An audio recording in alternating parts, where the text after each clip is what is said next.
All right, welcome back to Rockford Reading Daily. We are on episode 120, and we're reading High Risers by Ben Austen. J.R. Fleming. The very first abandoned property the Chicago anti-eviction campaign took over in the summer of 2011 was on the 6700 block of South Prairie Avenue in the section of the South Side known as Park Manor.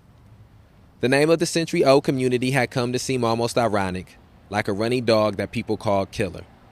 There was one small park and no manners, just aging 3 flats and single-family homes wedged into a crease formed by the crisscrossing of rail lines and expressways. Blocks were gap-toothed by the blight of empty lots and boarded-up homes, many of them marked with red, quote, X, end quote, signs, alerting firefighters that the precarious structure should be left to burn.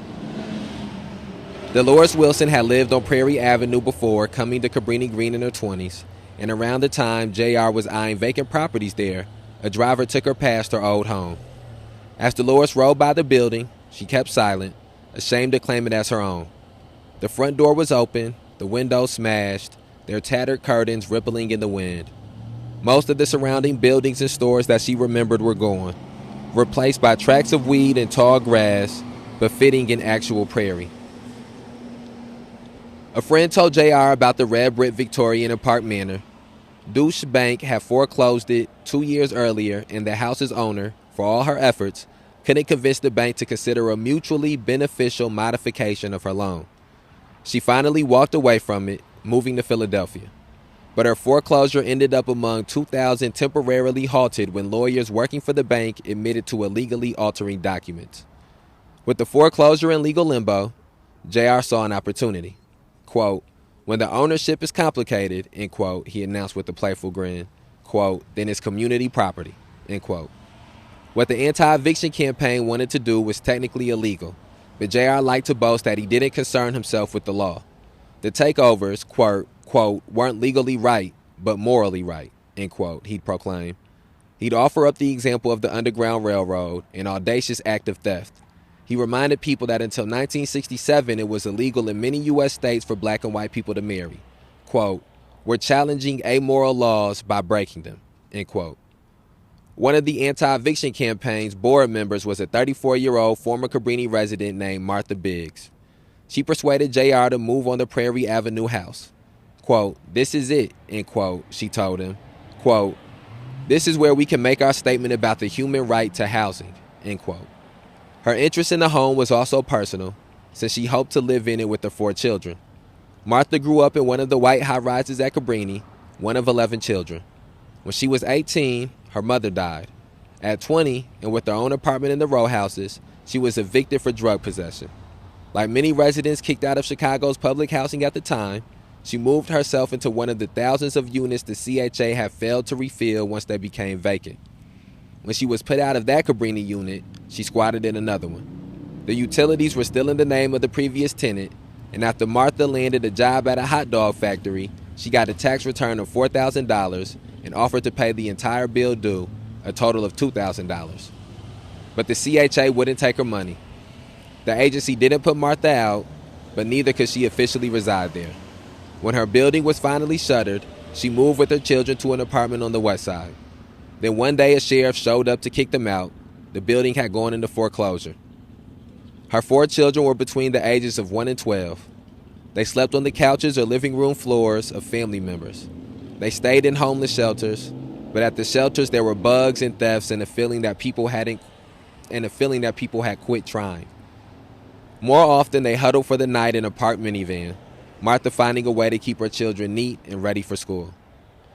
Tall and powerfully built, with ropey biceps, Martha was more than ready to work on the vacant house on Prairie.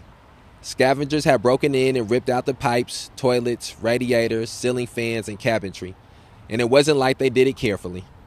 There were holes in the walls and ceilings. Martha and other volunteers got to work drywalling and tiling and replacing what was taken. They stripped old paint and laid down fresh coats. They repaired windows and walls. 6 weeks after the start of renovations, the anti-eviction campaign held a news conference on the front lawn to announce the home takeover. Martha stood beside J.R. and 3 of her children. Occupy Wall Street was then taking place downtown, and JR had befriended some of the activists, most of them young and white, and looking for ways to shift from symbolic displays of outrage in the city center to something tangible in the areas hit hardest by the excesses of the 1%. A group of them had come out to the press conference, and they stood on the front porch, chanting, quote, "Fight, fight, fight. Because housing is a human right," end quote. JR spoke first into the microphone set up by local news affiliates, settling into a preacher's rhythm. Quote, "Because of the government's inability to provide an answer to the homeless crisis that is plaguing our country, because of the banks' unwillingness to help homeowners, we have taken it upon ourselves as men, women of our communities, to take back control of our communities," end quote. Then Martha, less prone to public declarations, began. Quote, "Hello, my name is Martha Biggs, and I'm from Cabrini Green," end quote. On his national television show, Tavis Smiley covered Martha as part of his, quote, "poverty tour," end quote. The New York Times ran an article about the Prairie Avenue Victoria entitled, quote, "Foreclosed home is a risky move for homeless family," end quote. But Martha didn't think the move too much of a risk. She lived on the first floor with her children, whom she enrolled in neighborhood schools. Other members of the anti-eviction campaign, including JR, sometimes crashed on the second floor. JR and Martha had also canvassed the block ahead of time, asking neighbors how they felt about a family moving into one of the several empty homes on their street. The idea appealed to them. They lent Martha rakes and gave her chairs and a china cabinet. She, in turn, used her fixing skills to do minor repair jobs for them. The possibility always loomed that a sheriff or a representative of the bank would show up to evict her. Believing she would be compensated for the improvements she'd done to the house, Martha kept receipts, and after a year she estimated $9,000 in parts and labor. And as at Cabrini Green, there were dozens of other empty properties in surrounding blocks where she could move next. Quote, "I've been through so much, really, I feel like I can live anywhere," end quote, Martha said. Quote, "As for property, I came from nothing, I can leave with nothing. They say, 'Who are you?' I say, 'Martha Biggs.' They say, 'What's your address?' I say, 'Earth,'" end quote.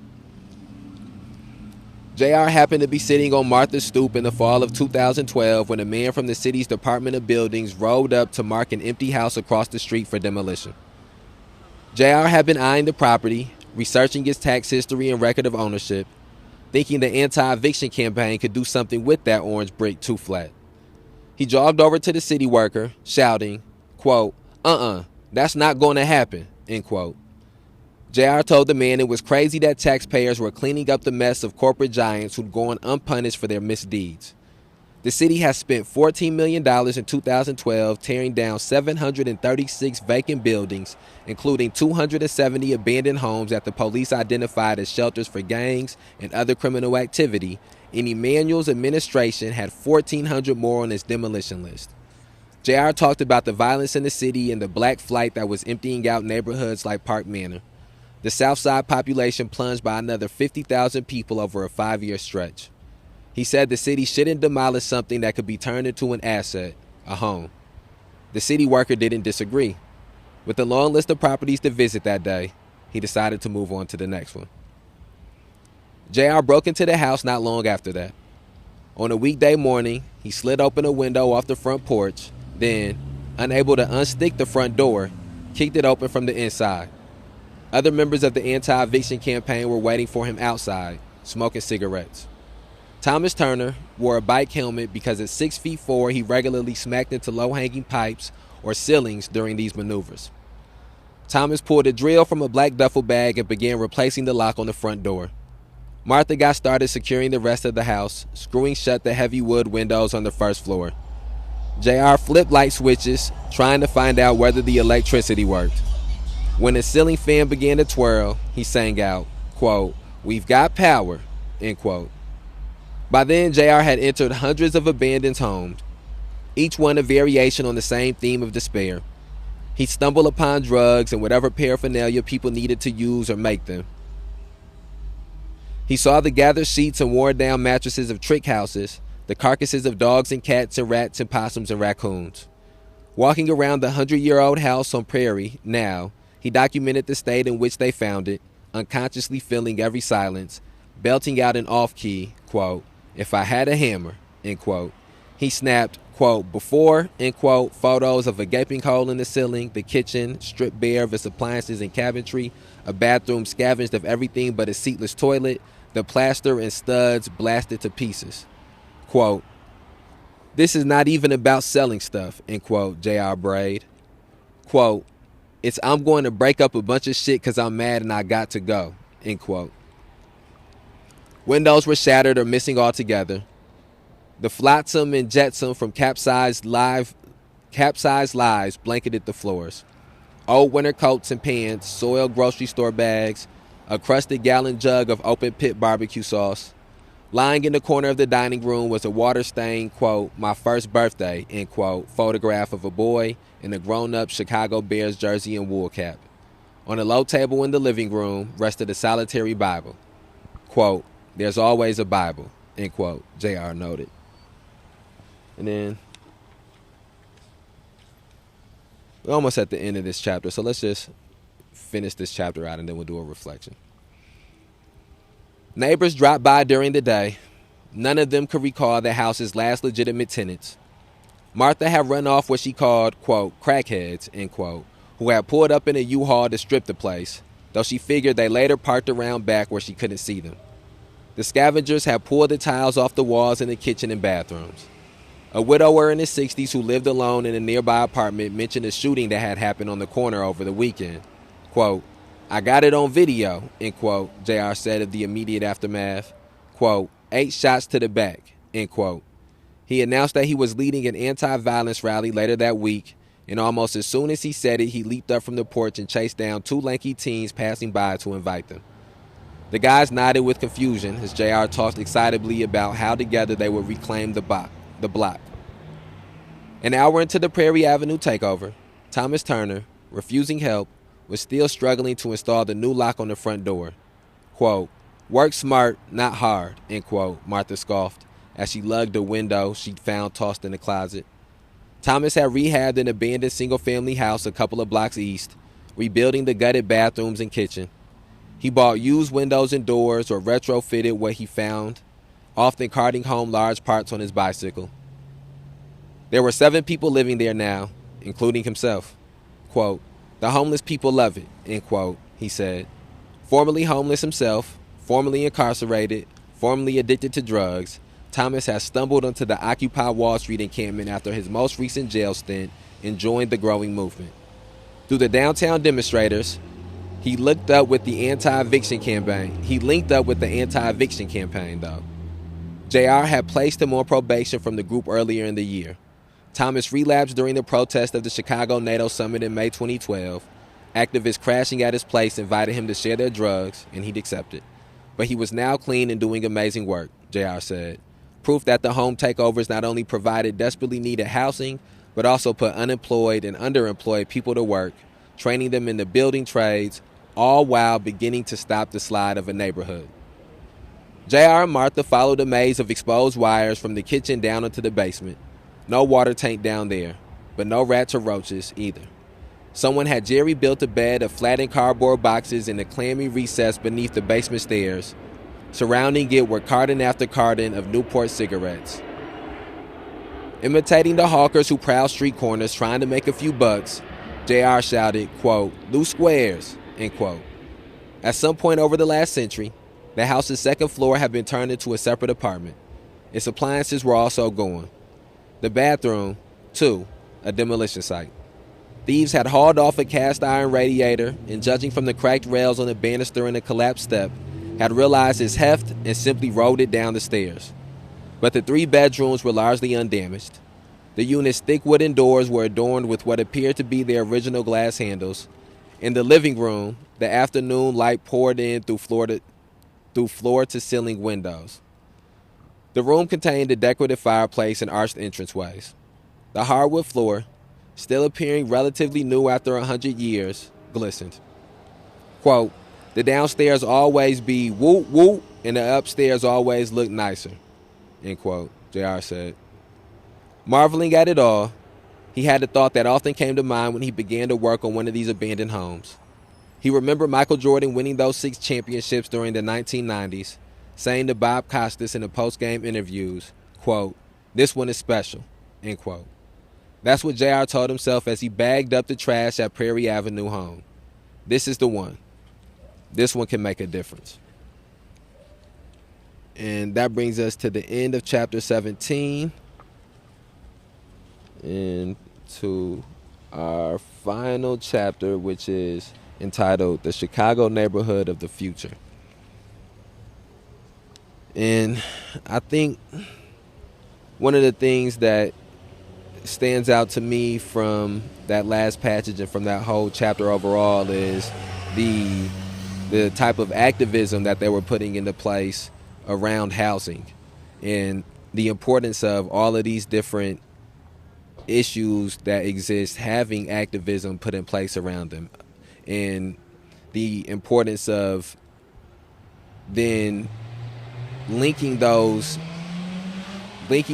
types of activisms or linking those organizations that's involved in that type of activism together to have a base strong enough to eradicate some of these issues and to and so I think that's what stands out to me is the importance that it was for them to have activism going on around housing and the anti-eviction organization that JR has set up and them housing people and giving housing to people, and also how, this beckons back to something that we read about earlier here when they spoke about the importance of self-determination and how the Cabrini high-rises that were the most well-off and that have been kept up the most towards the end of right before they were being destroyed were the ones that the tenants were managing, that the tenants were in charge of.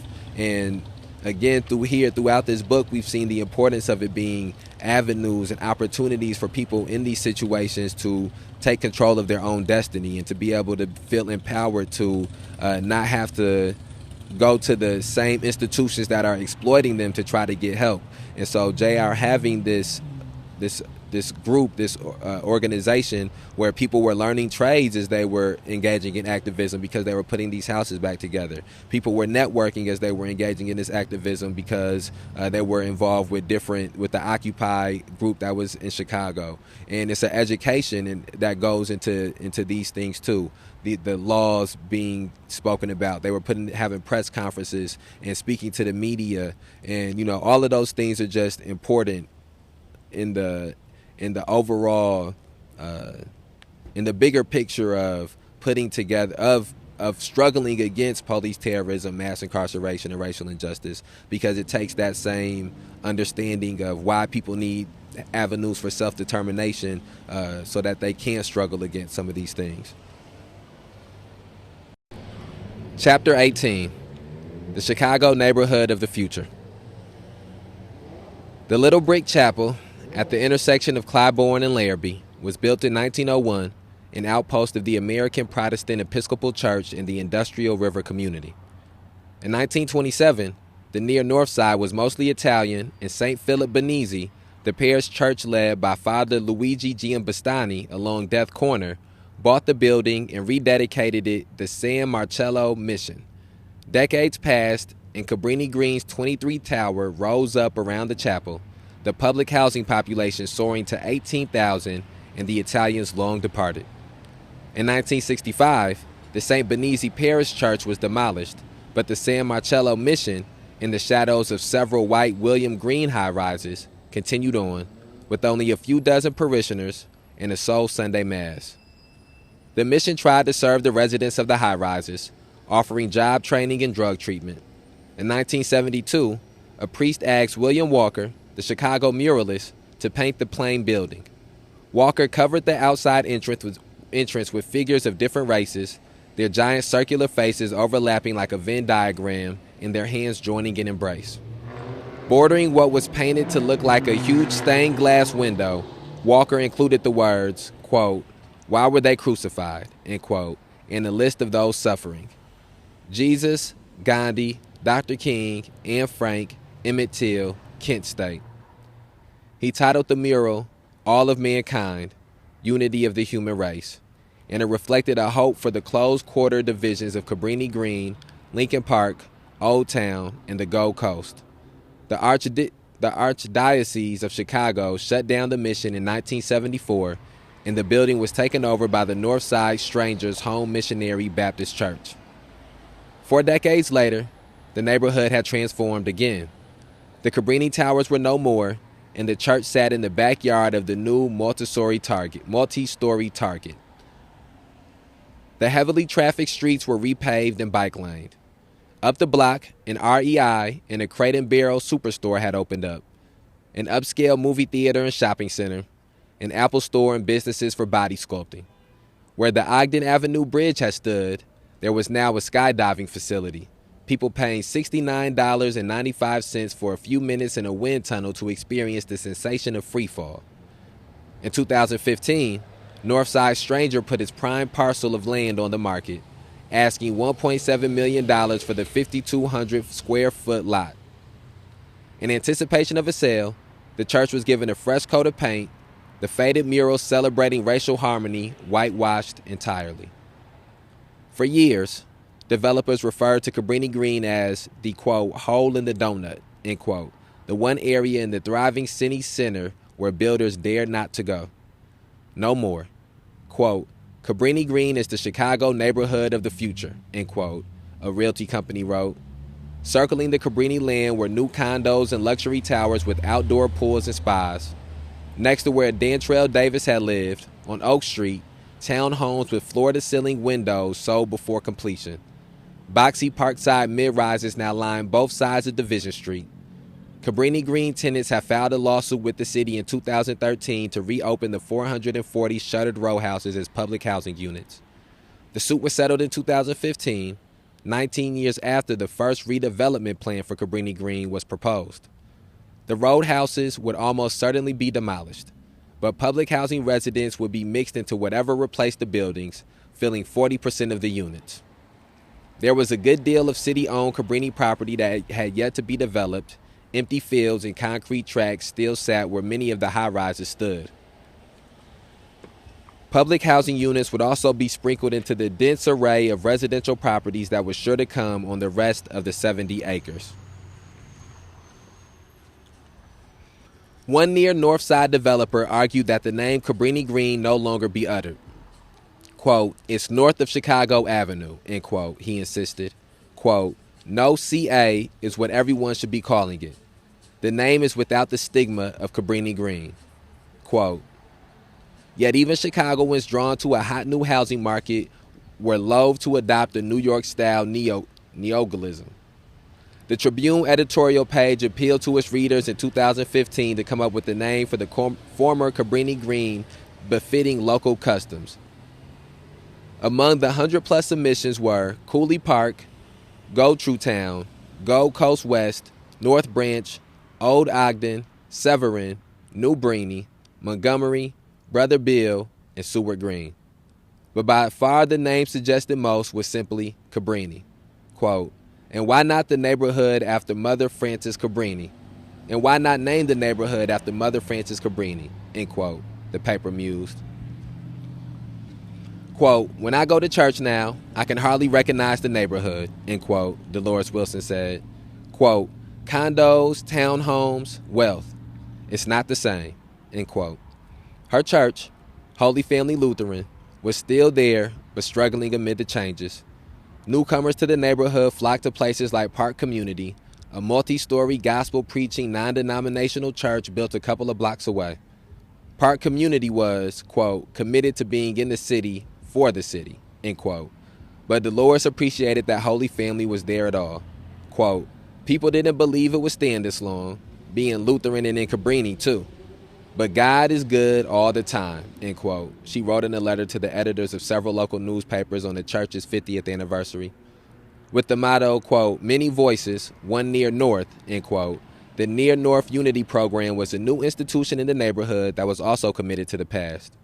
It was created at the start of the Plan for Transformation's second decade to join together the changing area's disparate populations, the remaining Cabrini Green families, the new homeowners and renters, the new businesses, and the old community groups.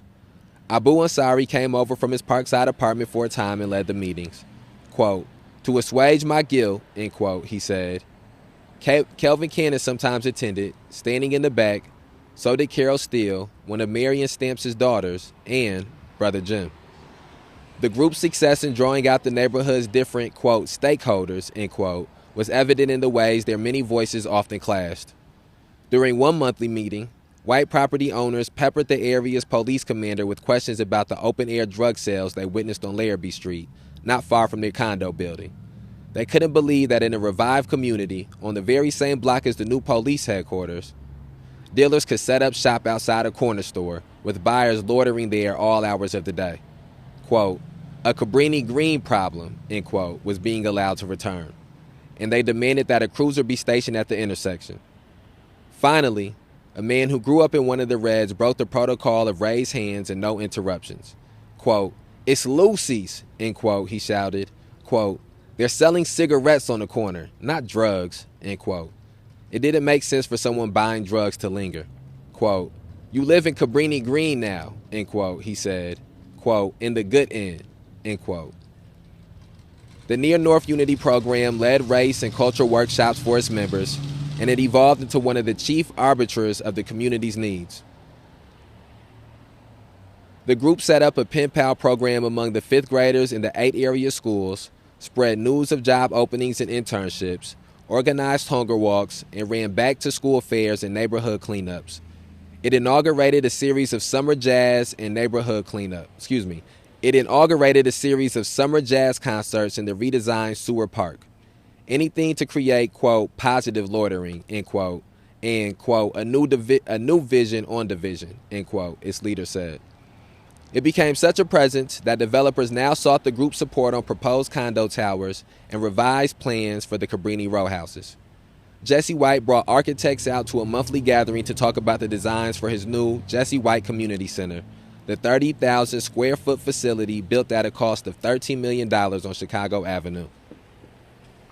The Near North Unity program also joined the fight to save Manier, the elementary school by the Evergreen Terrace apartments just north of Division Street.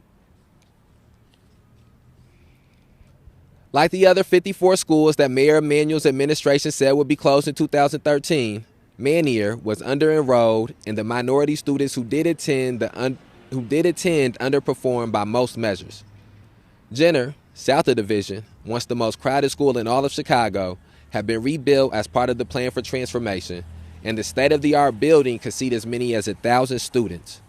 But with the towers knocked down, enrollment hovered over 200, and 2/3 of those students were former Cabrini families who no longer lived in the district and traveled long distances each day. The city proposed a reallocation of resources, combining the students from both schools into the new Jenner. But the neighborhood objected, saying the Hatfield-McCoy conflict between the young people on either side of Division Street was real and endured.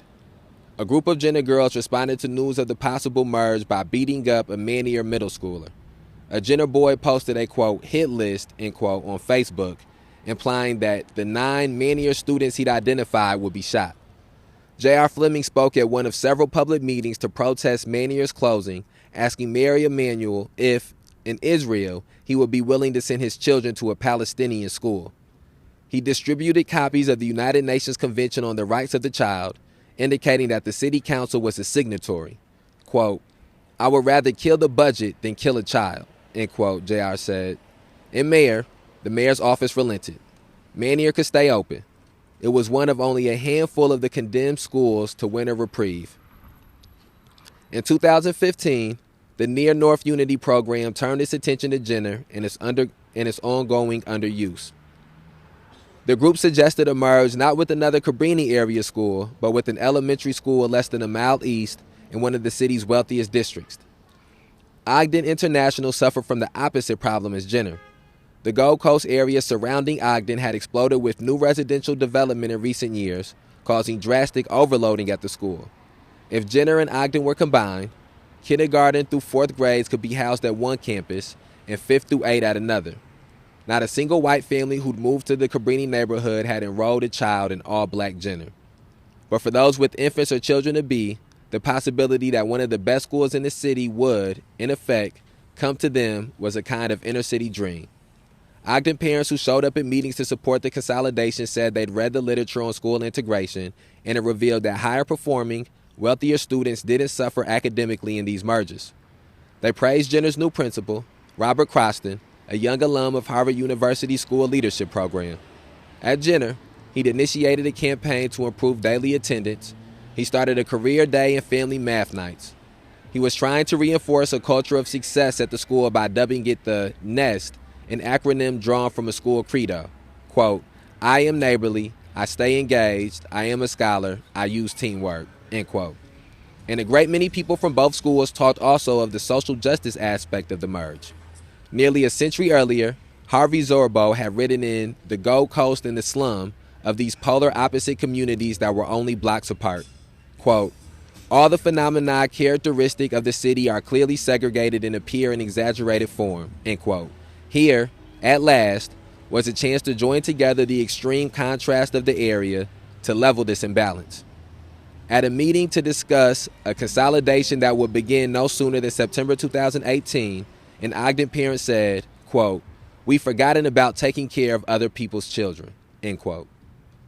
There was, as to be expected, a group of Ogden parents who were vocal in their opposition to the proposal.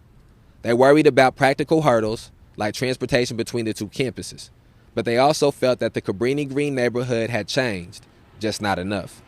Quote, as Ogden parents, we have been given virtually no chance to protect what we have planned for our kids' future here, end quote. A parent posted it on an online forum. Someone else wrote, quote, I am all about the social development and upliftment of underprivileged kids and families, but it cannot be at the cost of compromising educational and behavioral and safety environment for all other kids, end quote. Cabrini families expressed their own concerns. Tara Stamps, a daughter of Marion Stamps, and a longtime Jenner teacher, showed up at one of the meetings with several of her colleagues, all of them wearing, quote, straight out of the nest, end quote, t-shirts. She worried that the consolidation would not be a union of equals, but a way to push out poor and black people. The neighborhood had already lost a high school and 3 elementaries as part of Cabrini Green's demolition. When the rest of the cleared site was finally developed, a third of the new units would be reserved for public housing families returning to their, quote, native land, end quote. Would a school filled with Gold Coast students now be closed to them? Quote, I really want you to understand with the sensitivity that Cabrini Green didn't represent just buildings. Those were families, those were communities, end quote, Stamp said. Quote, the reason you have scores of our young people coming back in treacherous weather is because they are rooted to the land. They have a blood memory there. Their grandparents and their aunts and their cousins and their favorite memories were there, end quote. And we'll end this episode here. And I believe the next episode we have will be our final reading within High Risers. And High Risers, excuse me. And then the episode following that will be a review of the book, and then we'll move on to our next piece of literature. And again, this specific issue of housing is so closely tied to the issue of education as well, which is tied to the issue of employment, which is tied to the issue, back to the issue of housing, and all of those things are pieces of the issues of police terrorism, mass incarceration, and racial injustice. And as we get closer to the end of this book, I think that that's what is becoming clearer and clearer and a little bit easier to articulate, is where these issues and the issue of housing, specifically public housing, with Chicago as a template, how that fits into the struggle of police terrorism, mass incarceration, and racial injustice. All right. Talk to you tomorrow.